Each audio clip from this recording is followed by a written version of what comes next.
जीवित परमेश्वर की जीवित हजूरी में। हालेलुया।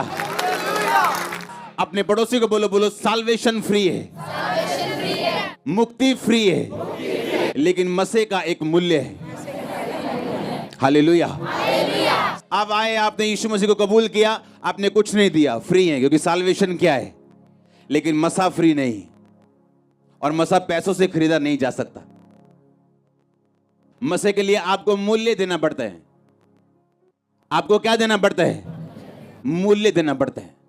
आज जो गीत आप सुनते हो, यहां पे वर्शिप सुनते हो, जिन वर्शिपर ने ये गीत गाए हैं, सारी उम्र उनके कोई बेबी नहीं हुआ, पूरी उम्र। और जब उनके स्पिरिचुअल सन्स और डॉटर से मेरी बात होती है तो वो बोलते हैं सारी सारी रात वो प्रार्थना करते थे और बाइबल पकड़ के बैठते थे, और खुदावन जब मर्जी कोई नया गीत देता था उसको लिखते थे और उसी समय ट्यून बनाते थे। पर आजकल के वर्शिपर को यह मालूम नहीं, उनको यह मालूम है कि बाल स्ट्रेट होने चाहिए जब पिक्चर हमारी खींची जाए, पर आत्मा स्ट्रेट हो ना हो। क्योंकि आपके कपड़े अच्छे और बाल स्ट्रेट तब अच्छे लगते हैं जब आपकी आत्मा भी स्ट्रेट और अच्छी हो। मैं आप में बिजी हो सकता हूं, जितनी बड़ी यहां चर्च है, जितनी बड़ी गुरदासपुर चर्च है, रोज 500 विजिट कर सकता हूं, लेकिन आप मुझे कभी बाहर नहीं देखते हो। बताओ जलंधर के लोग कितने दिन मुझे हफ्ते में बाहर देखते हो? अच्छा, मेरे मोहल्ले के यहां पे आते हैं लोग, वही बताओ कितनी देर मुझे मोहल्ले में देखते हो? आज प्रॉब्लम यह है कि दूसरे की तरक्की जब दिखती है, उन्हें लगता है कि हम सेम कॉपी करेंगे, ऐसे गाएंगे या ऐसे कुछ कर लेंगे और हम कामयाब हो जाएंगे। और जब गीतों को सुना जाता है तो कोई मसा नहीं है। आजकल वर्शिप में ऐसा लगता है बॉलीवुड के सॉन्ग सुन रहे हैं, लगता ही नहीं जीसस क्राइस्ट का सॉन्ग सुन रहे हैं। बीच गाने में कहीं मसीह नाम आ जाता, पता लगता है अच्छा अच्छा क्रिश्चियन सॉन्ग है, तो ऐसा लगता है कि शायद बॉलीवुड की शूटिंग चल रही है, कोई अच्छा सॉन्ग है, सोशल सॉन्ग चल रहे हैं। हाँ, जो सॉन्ग आप सुन रहे हो ना, ये वो वर्शिपर्स ने गाए जिनके सारी उम्र बेबी नहीं हुआ, और खुदा बात करता था उनसे। साई साई रात प्रार्थना में बैठते थे, बाइबल खोली होती थी, नई धुन मिलती थी, और देखो अलग अलग धुनों के सॉन्ग होते थे, क्योंकि परमेश्वर अलग अलग धुनों में उनको लेके जाता था। मैं आपको मूल्य की बात कर रहा हूं। साल्वेशन फ्री है, मुक्ति फ्री है, लेकिन जो आप चाहते हो खुदा आपको इस्तेमाल करे, या खुदाबंद वो चीजें आपकी लाइफ में करे जिसके लिए आप बुलाए गए हो, वो फ्री नहीं, वो आसान नहीं। हालेलुया। और ऐसे लोग भी हैं जो 1 घंटा भी प्रार्थना नहीं करते, और सोचो उनके केस अभी खोल के देख लो, एक को खड़ा करो, बोलो क्या केस है, केस वो इतना लंबा आपको बताएगा, आप बोलोगे भाई इतनी प्रॉब्लम है तेरी लाइफ में, प्रार्थना कितनी करता है तू? 15 मिनट। अच्छा, केस तेरा कैंसर वाला है और खाता तो पैरासीटामोल है, खाता तो क्रोसिन है, लेकिन प्रॉब्लम तुझे कैंसर है। भाई कैंसर पैरासीटामोल से ठीक नहीं हो सकता, तुझे वही दवाई खानी पड़ेगी जो कैंसर के लिए बनी। तेरा केस इतना बड़ा है, तेरी प्रेयर 15 मिनट है। तेरा केस इतना बड़ा है, तेरी प्रेयर आधा घंटा है। यीशु मसीह ने क्या तुम 1 घंटा भी मेरे साथ जाग नहीं सके? प्रार्थना करो ताकि तुम परीक्षा में ना पढ़ो। 1 घंटा तो उन लोगों के लिए है जो परीक्षा में नहीं पढ़ना चाहते। सिर्फ परीक्षा में ना पढ़ना 1 घंटा प्रार्थना है, नहीं तो 2 घंटे 24 मिनट प्रार्थना और बाइबल आपकी बनती है रोज आपके टाइथ के हिसाब से। हालेलुया। सिर्फ पैसे का टाइट नहीं प्रभु मांगता, वो बाद की बात है। आज जो यहां पहली बार आया है, आपको क्या लगता है कि आप पैसा देंगे खुदाबंद खुश होगा? वो आपके पैसे से खुश नहीं हो सकता। पैसा उन लोगों के लिए, बीज उन लोगों के लिए जो खुदाबंद को अपना दिल दे चुके हैं, जो जिन्हें मालूम है कि ये पैसा कहां जा रहा है और क्यों जा रहा है। आज लोग प्राइस नहीं पे करना चाहते, मूल्य अदा नहीं करना चाहते। कितने लोग हैं, हर बंदा वेकेशन मनाने के लिए जाना चाहता है, छुट्टियां मनाने जाता है, अच्छी बात है जाओ, लेकिन कितने लोग हैं जो हफ्ते में 1 दिन नाइट प्रेयर करते हैं, फुल नाइट? कितने लोग हैं जो महीने में 1 दिन नाइट प्रेयर करते हैं? हम ये कहते हैं कि हम जीसस क्राइस्ट के क्या हैं? फॉलोअर्स। हम यीशु मसीह को फॉलो करते हैं जी। अच्छा, यीशु मसीह को फॉलो तो करते हैं, लेकिन यीशु मसीह जैसी एक भी बात हमारी लाइफ में नहीं। चेले चुनने से पहले यीशु मसीह ने क्या किया था? क्या किया था? प्रार्थना की थी, की कि नहीं की? हाँ, हीलिंग करने से पहले प्रेयर की, हीलिंग करने के बाद प्रेयर की। चेले चुनने से पहले प्रेयर की, क्रूज पे चढ़ने से पहले प्रेयर की, हर काम से पहले उसने प्रार्थना की। एक अच्छा क्रिश्चियन प्रार्थना से शुरुआत और प्रार्थना से अंत करता है, अपने दिन का, अपनी लाइफ का, अपनी मिनिस्ट्री का, हर एक चीज का। पतरस और यूहन्ना प्रार्थना करने के लिए कहां जा रहे थे? लिखा परमेश्वर के भवन में जा रहे थे। और जब प्रार्थना करने के लिए जा रहे थे तो रास्ते में एक लंगड़ा दिखाई दिया जिसको उन्होंने चलाया। वो लंगड़ा चलाने के लिए जा रहे थे या प्रार्थना करने के लिए जा रहे थे? उनका पहला काम था प्रार्थना करना।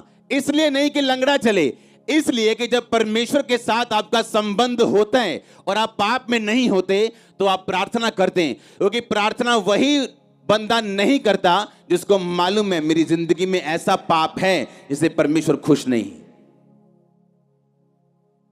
प्रार्थना ना करना एक कमी नहीं, बोलो अपने पड़ोसी को, कमी नहीं। प्रार्थना ना करना क्या है? कमी नहीं। क्या है? एक पाप है। एक पाप है प्रार्थना। आदम और हवा ने तब प्रार्थना बंद की थी जब वो गिर गए थे और परमेश्वर ढूंढने के लिए यार बोला, आदम तो कहां है? उसने कहा मैं छुप गया था। क्यों छुपा? क्योंकि मैंने वो काम कर लिया जो तूने करने के लिए मना किया था। आज कलीसिया को दर्शन नहीं आ रहे, आज कलीसिया को स्वप्न नहीं आ रहे, आज दर्शनों स्वप्नों की तरह परमेश्वर बात नहीं करता। क्यों? प्रार्थना की कमी की वजह से। उसने कहा तुम मुझसे प्रार्थना कर, मैं तेरी सुन के बड़ी और कठिन बातें तुझे समझाऊंगा जो तू अब तक नहीं समझता। लूका की 18 में परमेश्वर ने कहा मैं तुम्हें एक एग्जाम्पल देता हूं। एक नगर में एक विधवा रहती थी और एक अधर्मी, एक पापी, न्यायी यानी एक ऊंचा पद वाला व्यक्ति रहता था। वो विधवा रोज उसके पास जाके बोलती थी मेरा न्याय चुका। यीशु मसीह ने कहा कितने समय तक तो उसने नहीं माना, पर एक दिन उसने क्या सोचा कि मैं क्यों ना इस विधवा का काम कर दूं, क्योंकि ये बार बार मेरी नाक में दम कर रही। यीशु मसीह ने कहा देखो वो अधर्मी, वो पापी क्या सोचता है, तो क्या मैं अपने चुने हुओं का न्याय नहीं करूंगा? क्या वो जो दिन रात मेरे नाम की दुहाई देते हैं, क्या मैं उनकी प्रार्थना नहीं सुनूंगा? आपका परमेश्वर जीनी नहीं जो आप विश मांगे और पूरी कर दे। आपका परमेश्वर सच्चा परमेश्वर है जो अपने बच्चों को आलसी और विश मांगने वाले मूर्ख नहीं बनाना चाहता, जो कहता मांगो तो दिया, ढूंढो तो तुम, और खटखटाओ तो तुम्हारे लिए खोला जाएगा। एक चर्च एक अच्छे साउंड का या अच्छे अरेंजमेंट का नाम नहीं। No no no no no, ये चर्च तब से सामर्थ्य है जब साउंड शुरू भी नहीं हुआ था, जब माइक हेलो हेलो भी नहीं होती थी, बिना बक्से की मीटिंग होती थी और इतनी ही सामर्थ्य होती थी। आज कितने लोग हैं जो नाइट प्रार्थना करते हैं, कितने लोग हैं जो रोज प्रार्थना करने के लिए आते हैं, कितने लोग हैं जो रोज 2.5 घंटे ज्यादा प्रार्थना करते हैं? बहुत कम, इसलिए रिजल्ट कम है। टेस्टिमनी भी 1 लाख लोगों में से 10,000 लोगों की। परमेश्वर ने कहा सुसमाचार सबके मन में विश्वास के साथ नहीं बैठा, क्योंकि सुनने वाले ने उसे ग्रहण नहीं किया।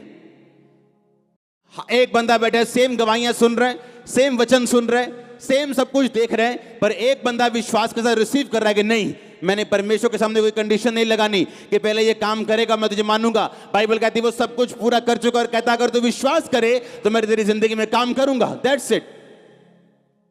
हालेलुया। आज यूथ प्रार्थना किस लिए कर रहे हैं? आज वो रोजे किस लिए रख रहे हैं? मुझे मसा चाहिए। मसा चाहिए कि खुदा चाहिए? मसा चाहिए कि खुदा चाहिए? अगर खुदा होगा तो मसा अपने आप आ जाएगा, अकेला मसा होगा वापिस चला जाएगा। खुदा चाहिए कि मसा चाहिए? हमेशा मैं बोलता हूं लोगों की कामयाबी को मत देखो अकेला, उस कामयाबी के पीछे उसके मूल्य को देखो जो उसने अदा किया है। आमीन। उसका मूल्य जो उसके पीछे अदा किया गया वो देखो। मैं लोगों को बता दूं कि जब प्रार्थना के रूम में हम जाते थे, आज भी तो 8 घंटे जब बैठते हैं बिना विषय के प्रार्थना करते हैं, बिना विषय के बैठे, वर्शिप, प्रेयर, बाइबल, बिना विषय के। जब आप उठते हो मॉर्निंग तब हमारी गुड नाइट शुरू होती है, जब आप सोते हो तो प्रार्थना की जिंदगी हमारी शुरू होती। हालेलुया। बाइबल कहती है यीशु मसीह सारी रात प्रार्थना करते थे, लिखा पहाड़ पर सारी रात उसने बिताई। लिखा जब यीशु मसीह क्रूस पर चढ़ने वाले थे तो लिखा वो तड़के आके मॉर्निंग प्रार्थना करने के बाद परमेश्वर के भवन में सब लोगों को शिक्षा देते थे, और रात को किसी होटल में नहीं बल्कि प्रार्थना के लिए पहाड़ पे वापस चले जाते थे अपने चेलों के साथ। उसने बिताई। लिखा जब यीशु मसीह क्रूस पे चढ़ने वाले थे तो लिखा वो तड़के आके मॉर्निंग प्रार्थना करने के बाद परमेश्वर के भवन में सब लोगों को शिक्षा देते थे, और रात को किसी होटल में नहीं बल्कि प्रार्थना के लिए पहाड़ पे वापस चले जाते थे अपने चेलों के साथ। अपनी बाइबल को खोलो, सब जन दूसरा राजा उसका 2 बाब उसकी 11 आयत को मैं पढ़ूंगा। उसमें लिखा वो चलते चलते बातें कर रहे थे कि अचानक एक अग्नि में रथ और अग्नि में घोड़ों ने उनको अलग अलग किया, और एलिया भवंडर में होकर स्वर्ग पे चढ़ गया। और अलीशा देखता और पुकारता रहा, हाय मेरे पिता, हाय मेरे पिता, हाय इज़राइल के रथ और सवारों। जब वह उनको फिर ना देख पड़ा तब उसने अपने वस्त्र फाड़े और फाड़ कर 2 भाग कर दिए। उसने एलिया की चद्दर उठाई जो उससे गिरी थी, और वह लौट गया और यरदन के तट पर खड़ा हुआ। तब उसने वो एलिया की चद्दर जो उस पर से गिरी थी पकड़कर जल पर मारी और कहा, एलिया का परमेश्वर यहोवा कहाँ है? जब उसने उसको जल पर मारा तो जल इधर उधर 2 भाग हो गया और अलीशा पार हो गया। सब तारीफ करो जोर से। बाइबल कहती जब अलीशा ने उसको स्वर्ग पे जाते हुए देखा तो क्या पुकारा उसने? हाय मेरे, हाय मेरा, के हाय मेरा मसाह, हाँ हाय मेरा मसा, के हाय मेरा पिता, के हाय मेरी तनख्वाह। हाँ कहता हाय क्या उसका बाप था? वो कौन था उसका? वो उसका पास्टर था, वो उसका अगुआ था, और उसने कहा हाय मेरे पिता, हाय मेरे पिता। क्रिश्चियनिटी में सब फादर नहीं बन सकते, सब आत्मिक पिता नहीं बन सकते, क्योंकि ये परमेश्वर की भुलाहट है किसी किसी की लाइफ में। इसलिए जो नहीं बन सकता वो कभी भी कबूल नहीं करता कि ऐसा कोई चीज दुनिया में होती, क्योंकि उसके पास मसा नहीं, उसके पास वो अथॉरिटी नहीं, और ना वो कभी बन सकते हैं क्योंकि परमेश्वर ने उसके दिल में कभी डाला नहीं। और एलिया ने, एलीशा ने कहा हाय मेरे पिता। अगर पिता कहना गलत होता तो क्या आसमान से मसे की चद्दर एलीशा पे आती? तो परमेश्वर वहां कहता कि तूने एक बंदे को पिता कह दिया, इसलिए मैं अपना मसाब तुझे नहीं दूंगा जब तक तुम मुझे पिता नहीं कहता। पर बाइबल कहती जैसे जब उसने कहा हाय मेरे पिता, हाय मेरे पिता, हाय इज़राइल के रथ और सवारों, लिखा जब उसने ये बात बोली अपने कपड़े फाड़े और वो चद्दर जो उससे गिरी थी उठाई, उस चद्दर में मसा था क्योंकि परमेश्वर उसके साथ था। पौलुस ने कहा तीमुथियुस को, कहता हे मेरे बेटे, उन भविष्यवाणियों के अनुसार जो तेरे विषय में की गई तो अपनी अच्छी लड़ाई को लड़। क्योंकि क्रिश्चियनिटी में फोकस से हटना बड़ी आसान चीज है, मसीहत में चलते हुए गिरना बड़ी आसान चीज है। और बाइबल कहती है पौलुस जो एक स्पिरिचुअल फादर फिगर था, उसने कहा हे मेरे बेटे, सुसमाचार सुनाने के द्वारा मैं तुम्हारा पिता हुआ, इसलिए मैं तुमको सलाह देता हूं कि उन भविष्यवाणियों के अनुसार जो तुम्हारे विषय में की गई अच्छी लड़ाई को लड़। मूर्ख होते हैं वो लोग जिन्हें मेंटर की आवश्यकता नहीं, और या जो डिसऑनर करे, क्योंकि जो वो बो रहे हैं वो काटेंगे। मैंने जो बोया मैंने काटा, आज मैंने ऑनर काटा है। ऐसा ऑनर जो शायद आपको भी मालूम ना हो, जो मेरी लाइफ में अभी है, ऐसी शांति, ऐसी ब्लेसिंग, ऐसी आप इमेजिन कर सकते हो एक चर्च ओपन हो और 4 हफ्तों में वो 10,000 क्रॉस कर जाए। इमेजिन, कभी नहीं सुना मैंने अपनी लाइफ में, कभी किसी पास्टर की लाइफ कि एक ब्रांच खुली हो और 4 हफ्तों में वो 10,000 क्रॉस कर जाए, सब हॉल भर जाएं, बड़े बड़े टेंट भर जाएं, और लोग सोच रहे हैं क्या हो रहा है। सुनो, जब जो घुटनों पे काम करना जानते हैं वो शरीर से काम नहीं करता। जिनको घुटनों पे काम करना आता है, जिनको रात परमेश्वर के साथ बितानी आती, जिनको मूल्य अदा करना आता है, वो अपनी सीक्रेट की सक्सेस को जानते हैं। उसका सीक्रेट क्या है? सक्सेस की सीक्रेट को जानते हैं कि सक्सेस का, सफलता का सीक्रेट क्या है। क्या मूल्य अदा करना चाहते हैं आप? कहता हाय मेरे पिता। अगर खुदा कहता कि नहीं तूने गलत बोल दिया, क्योंकि यीशु मसीह ने कहा कि मैं युगानुयुग एक सा रहने वाला परमेश्वर हूं। वो नए नियम से पहले भी ऐसा था, पुराने नियम में भी ऐसा था, नए नियम के बाद भी ऐसा है। क्योंकि क्रिश्चियनिटी में हर एक बंदे की कॉलिंग डिफरेंट है।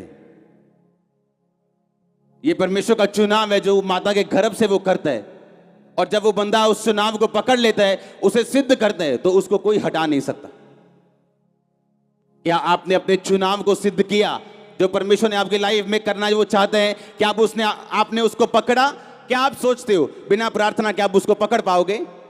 क्या बिना प्रार्थना आप उसको हासिल कर लोगे? आप क्या चाहते हो मायने नहीं करता, आपकी प्रेयर कितनी है उसके साथ। कौन नहीं चाहता ब्लेस होना, इस्तेमाल होना, मसे में जाना, कौन नहीं चाहता?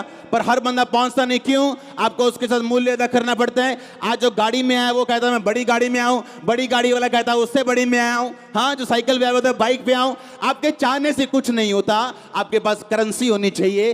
उसी तरह आत्मिक करेंसी आपकी प्रार्थना है। प्रार्थना आपको करेंसी देती है, प्रार्थना आपको पैसा देती है आत्मिक। आप जो चाहे उससे खरीद सकते हो, जो चाहे मांग सकते हो, वो आपको देगा। उसने कहा अगर वो विधवा का न्याय कर सकता है, एक अधर्मी, एक पापी, क्योंकि विधवा बार बार जाके उसे तंग कर रही है कि मेरा काम कर। यीशु मसीह ने कहा जो दिन रात मेरे नाम की दुहाई देते हैं, दिन रात प्रार्थना करते हैं, क्या तेरा पिता उनके विषय में देर करेगा? क्या वो उनकी प्रार्थना को कबूल नहीं करेगा? कहता वो करेगा जो दिन और रात उसके नाम की दुहाई देते हैं।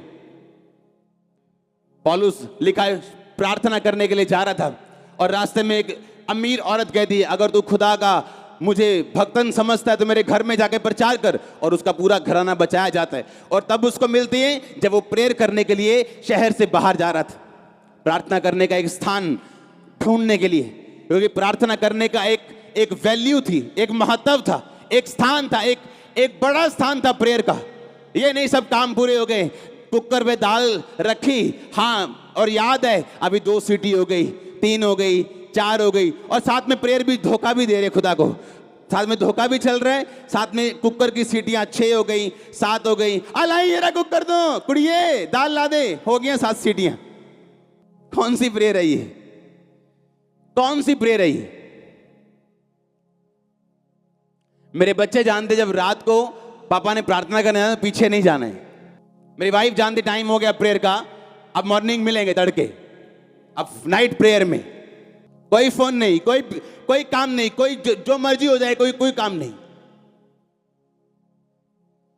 एक बंदा आया मेरे पास, मेरे को इमरजेंसी है, आपको पता नहीं मेरे को। मैंने कहा जितनी मर्जी इमरजेंसी हो, अगर मैं तुम्हारी इमरजेंसियों में बाहर निकलना शुरू कर गया प्रार्थना में, मैं कभी प्रेयर नहीं कर पाऊंगा, और फिर कितने दिन टिक पाऊंगा?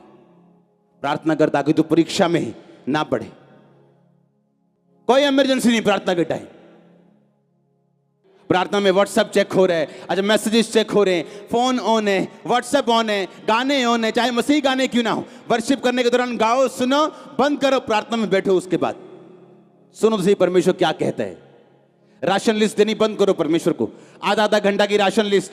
आधा घंटे में तो आप शरीर से बाहर आते हो जब प्रार्थना करने के लिए बैठते हो, आधे घंटे के बाद आप शरीर से बाहर आते हो, सोचें आपकी नेगेटिव होना बंद होती हैं, और आधे घंटे, पौने घंटे, 1 घंटे के बाद रियल प्रार्थना आपके जीवन में उपजनी शुरू होती है, आपकी आत्मा में वो प्रार्थना असर करती है आपकी। आप जब डॉक्टर के पास जाते हो, पता क्या बोलते हैं? कहता 30 मिनट एक्सरसाइज करनी। कहते तो कोई बात नहीं जी 30 मिनट। कहते नहीं, वो 30 मिनट तब शुरू करने जब पसीना आना शुरू हो जाए। जो वार्म अप करते हो ना, वो 30 मिनट नहीं गिनने, जब वार्म अप हो जाए और पसीना शुरू हो, तब के बाद 30 मिनट की एक्सरसाइज तुम्हें हेल्दी रखती। समझ आई कि नहीं? अरे जो आप बैठते हो ना प्रेयर में, अभी तो आपके दिमाग में संसारिक बातें नहीं जा रही, आपके पड़ोसी ने क्या कहा, दुश्मन ने क्या कहा, किसी ने आपके बारे में क्या कहा, अभी तो वही दिमाग से नहीं निकला, और आपकी प्रार्थना खत्म हो गई शुरू होने से पहले ही। फिर कहना है असर नहीं होया एक्सरसाइज, पता नहीं मोटे थे मोटे ही। अरे भाई असर होगा जब राइट वे के साथ करोगे। आमीन। जब वार्म अप करोगे, पसीना शुरू होगा, तब की आधा घंटा एक्सरसाइज आपके शरीर को लगती। आप जब प्रेयर में बैठते हो, आधे घंटे में राशन लिस्ट सारी देते हो, और जब शरीर से बाहर आने का टाइम होता है, आपकी आमीन हो जाती। बोलो क्या असर करेगी प्रेयर? क्या असर करेगी? आप जब प्रेयर में बैठते हो, अगर आप सीरियस हो प्रेयर में, 1 घंटा तो अभी हेलो हाय करने में निकलेगा आपका, उसके बाद थोड़ी बातें शुरू होंगी। आमीन। और जब ऐसी प्रार्थना करनी आदत पड़ जाएगी ना, आपको रिजल्ट लेने की आदत पड़ जाएगी, आपकी लाइफ डिफरेंट होगी, वो नजर भी आएगी। अलग होगी। मैंने कहा वो लाइफ अलग नजर आएगी आपकी ब्लेसिंग अलग आएगी। क्या रोने धोने से बात बन जाएगी कि बैठ के रो रहे खुदाबंद के सामने? परमेश्वर ने कहा मैंने तेरी प्रार्थना और आंसू देखे। किसको बोला था? हिजकिय्याह को। अकेले आंसू नहीं, तेरी लाइफ, तेरा कैरेक्टर, उसके बाद तेरी प्रार्थना देखी। अब मैं तेरी उम्र 15 साल और बढ़ाऊंगा। एस्तर को फास्टिंग आती थी, उसको प्रार्थना आती थी, और जब इमरजेंसी आई परमेश्वर ने उसकी सुनी। आपकी लाइफ में कुछ क्षण होते हैं ऐसे जहां आपको परमेश्वर के हाथ की जरूरत पड़ती, पर वो तब होता है जब रोज परमेश्वर से नाता बना हुआ हो, संबंध बना हुआ हो, रोज खुदाबंद की हुजूरी में जाते हो, उपवास रखने आते हो, प्रेयर करनी आती हो, और जब इमरजेंसी में जरूरत पड़ेगी खुदाबंद साथ खड़ा होगा पूरी तरह से, दोनों हाथों के साथ, दोनों टांगों के साथ। आमीन। ऊंचा आशीष ऊंची चर्च। इसलिए खुदाबंद से वायदा किया था ये चर्च बढ़ेगी, जितनी मर्जी बढ़ेगी, ये 10 लाख 15 20 लाख करोड़ तक भी जाएगी। मैं प्रेयर लाइफ कम नहीं करूंगा, लाइफ टाइम नेवर, ये कभी नहीं होगा, कभी नहीं होगा। आमीन। मुझे सीक्रेट मालूम है ब्लेसिंग का, ग्रोथ का। आप इमेजिन करो, आप सॉन्ग सुनते हो, हां, जितने मसीही आत्मा से भरे हुए सॉन्ग आप सुनते हो यूट्यूब के ऊपर, जो अलग अलग वर्शिपर 10 साल 15 साल पहले के, उनका मूल्य अगर आप जान लो, आपको तब समझ आएगी कि वो सॉन्ग दिल को छूते क्यों थे और अब के क्यों नहीं छूते। एक बंदे के अंदर बोझ था देश को बचाने का, रोज प्रार्थना करता था, रोज 4 घंटे। जब 5 साल प्रार्थना करने के बाद एक भी रूह नहीं बची, डिस्करेज होने की बजाय, निरुत्साहित होने की बजाय उसने अपना काम छोड़ दिया और 9 से 5 प्रार्थना करने लगा। जब घंटों प्रार्थना करनी शुरू की, 7 साल के बाद उस देश में कानून चेंज हो गया और सारे वेश्या अड्डे और सारे वैश्यालय और सारे दारू के अड्डे बंद हुए, और वो देश 99.9 क्रिश्चियन है आज। और एक साथी उसको आगे बोलता है, कहता तूने क्या किया कि देश बदल दिया? कहता मैं वो चीज देखना चाहता हूं, तूने क्या इस्तेमाल किया, कौन सी टेक्नोलॉजी इस्तेमाल की? कहता आजा मेरे रूम में बताता हूं कौन सी टेक्नोलॉजी यूज की। उसके रूम में गया, लकड़ी का कालीन पड़ा था, लकड़ी का कालीन पड़ा था, उसके घुटनों से 2 बड़े बड़े शेक हो चुके थे। कहता मेरे घुटनों पे रहा हूं मैं 7 साल, ये मेरा मूल्य है, ये मेरी टेक्नोलॉजी है। 7 साल घुटनों पे रहा हूं, कहता ये मेरी टेक्नोलॉजी है। आज बारिश में, गीली जमीन में, हां, आप इमेजिन करो कितने हजारों लाखों लोग यहां बैठे, बारिश, गीली जमीन, और आपको क्या लगता है क्या देखने आए लोग? वो खुदावंद को देखने के लिए आए जो आपकी प्रार्थना में मौजूद होता है। आप जानते हैं, लोगों को मालूम होता है आपका पास्टर प्रार्थना करने वाला है कि नहीं। उनको उसकी प्रेजेंस से मालूम हो जाता है ये बंदा कितना प्रार्थना करने वाला है या नहीं। गिफ्ट अलग है, प्रेयर अलग है, वरदान अलग है। वरदान बिना प्रार्थना करने वाले व्यक्ति के लाइफ में भी हो सकते हैं, लेकिन प्रभु की हुजूरी सिर्फ प्रेयर करने वाले लाइफ में होती है। हालेलुया। उसके एंजल्स आपके साथ रहेंगे, बैड न्यूज को रोकेंगे। मैंने कहा उसके स्वर्गदूत आपके साथ रहेंगे, बैड न्यूज को रोकेंगे। आप जानते जब आप ज्यादा प्रार्थना करते हैं आप पाप भी नहीं करते। आपको मालूम होता है यार इतनी प्रेयर की वेस्ट हो जाएगी, प्रार्थना वेस्ट हो जाएगी, पर प्रेयर ही 15 मिनट की, तो क्या फर्क पड़ता है, कुछ भी करो। जब प्रेयर इतनी देर आपने की हो, आपको मालूम है यार वेस्ट हो जाएगी प्रेयर, नहीं ये काम नहीं करना है, वेस्ट हो जाएगा। क्योंकि पौलुस कहता मैं नहीं चाहता तुम्हारी प्रार्थना, तुम्हारी जो मेहनत है व्यर्थ हो। इसका मतलब मेहनत व्यर्थ होती थी, मसीह में की गई मेहनत व्यर्थ नहीं होती अगर आप मसीह में खड़े रहे तो। जब आपकी प्रार्थना का उत्तर आपको लगे नहीं आएगा, 10 साल भी नहीं आएगा, तब भी अगर खड़े हो तो। हालेलुया। आज जो अनॉइंटेड सॉन्ग्स आप सुनते हो, ये उस बंदे के मुंह से निकले जिसको बेबी नहीं हुआ। और प्रचार किसका कर रहे हैं? जो बेबी देने वाला खुद है। पर हटा नहीं, खड़ा रहा। हां, हर मसे के पीछे एक मूल्य है जो आपको कभी नहीं दिखता। चर्च उसे सुन सकती, उसे महसूस कर सकती, अच्छा पास्टर के मुंह से सुन सकती, पर उसे कभी देखा नहीं है उन्होंने कि किस लेवल का उन्होंने देखा है, क्या प्रॉब्लम सही। खुदावंद आपको तैयार करता है। अगर आप दुखों में हो, अगर प्रार्थना का उत्तर नहीं आ रहा, तो आप लाखों करोड़ों के लिए आशीष का कारण भी बनोगे, याद रखना। वो आपकी प्रार्थना का उत्तर देगा, अलग हिसाब से देगा कई बार। अगर आपकी लाइफ में बहुत बड़ी योजना है, तो अगर एक पास्टरल कॉलिंग है आपके ऊपर, बड़ी कॉलिंग है, बहुत बड़ी बुलाहट है, विश्वासियों के साथ प्रभु ऐसा नहीं करता। लोग परीक्षा से निकल नहीं पाते, क्यों? प्रार्थना नहीं है। परीक्षा उनको हिलाती है, गिराती है, क्यों? प्रार्थना नहीं है। परीक्षा डराती है, कैंसर डराता है, क्यों? प्रेयर नहीं है। जब प्रेयर शुरू होगी,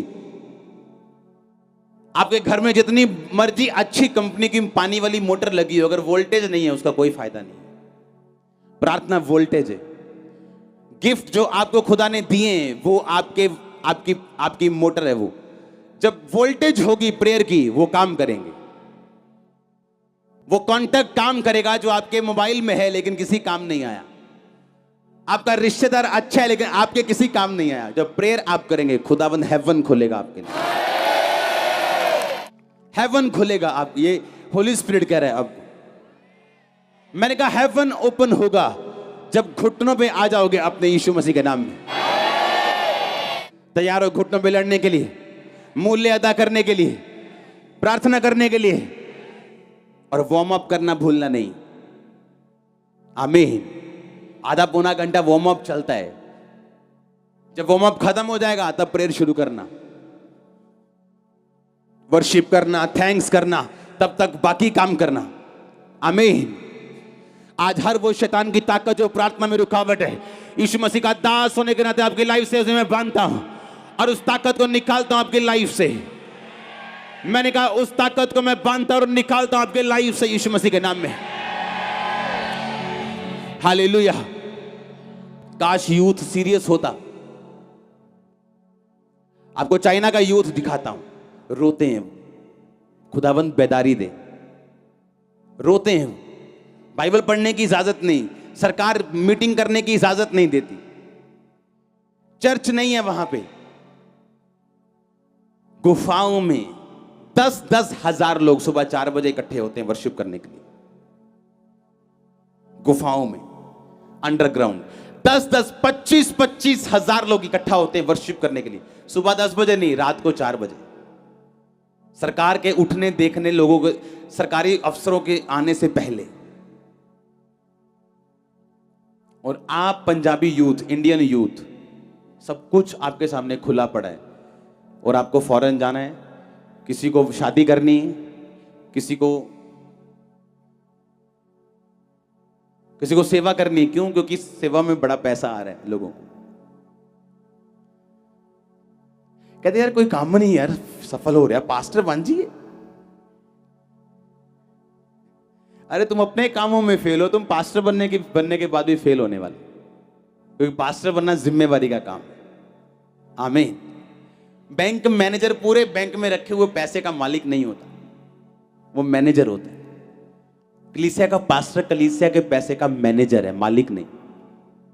अच्छे मैनेजर बनो। आमीन। मालिक नहीं। खुदावंद उसे अपना देता है जब वो बोता है। तो कितने समझ रहे हैं? अरे वहां का यूथ रोते हैं, बेदारी। बाइबल देख ले तो पसीने उनके, मतलब मजा आता है उनको कि बाइबल आज हमने पढ़ी, क्योंकि बाइबल रखने की इजाजत नहीं कई इलाकों के ऊपर। हालेलुया। और यहां का यूथ फ्री है और कोई बेदारी नहीं। अभी तो बेदारी शुरू होनी है। अभी तो इंट्रोडक्शन हुई पंजाब में, अभी तो इंट्रोडक्शन हुई। यूथ, आप याद रखना इस बात को, जीसस क्राइस्ट के मस्से को लेके चले करेगा यहां पे। गलियों में यीशु मसीह के मस्से को लेके चलेगा, वो यीशु मसीह को साथ लेके यूथ चला करेगा पंजाब का। आप देखना, पंजाबी लोग बड़े अग्रेसिव हैं, अगर बॉलीवुड में चले जाएं वहां छा जाते हैं।